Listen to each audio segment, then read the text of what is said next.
Bienvenue dans ce tutoriel vidéo consacré à la création d'une activité hotspot ou zone dynamique, et plus particulièrement d'une page de type parcours d'image.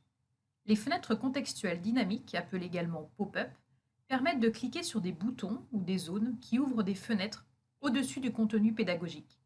Cette activité présente un double avantage, le côté interactif lors de l'apparition de la pop-up et la possibilité de présenter un contenu d'information assez large sans surcharger la page. Nous allons maintenant voir comment mettre en page cette activité afin que les boutons pop-up s'affichent correctement pour n'importe quel type de device sélectionné. Nous allons dans un premier temps importer l'image souhaitée.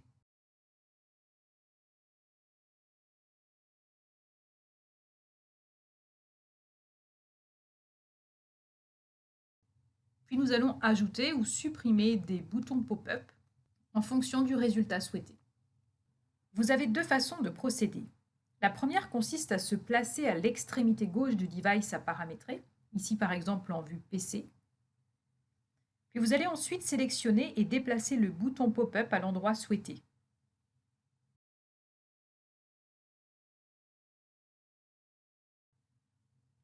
Je recommence pour cet autre device, et ainsi de suite.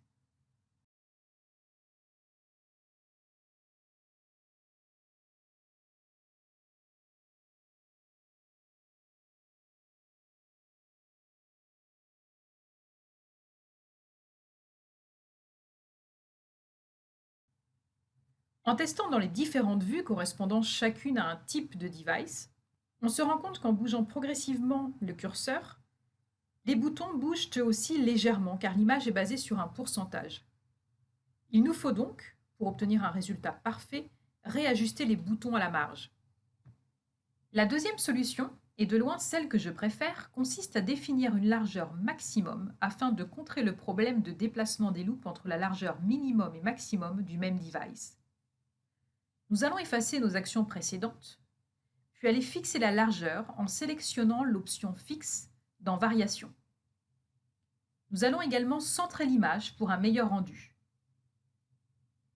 Nous allons ensuite ajouter nos boutons pop-up à l'endroit souhaité, sans nous soucier de l'extrémité gauche du device sélectionné.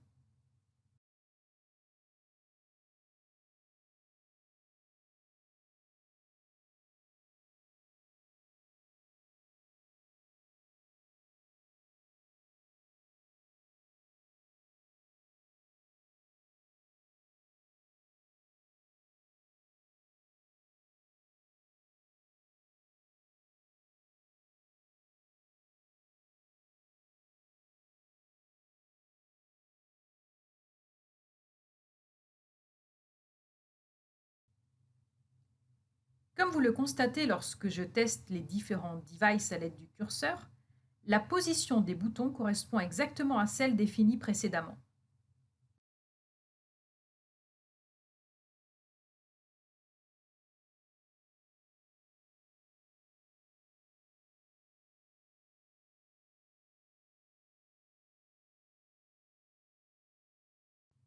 Notez que vous pouvez modifier l'icône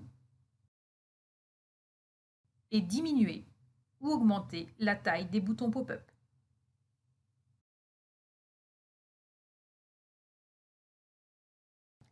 Merci de votre attention et à très bientôt pour de nouvelles vidéos.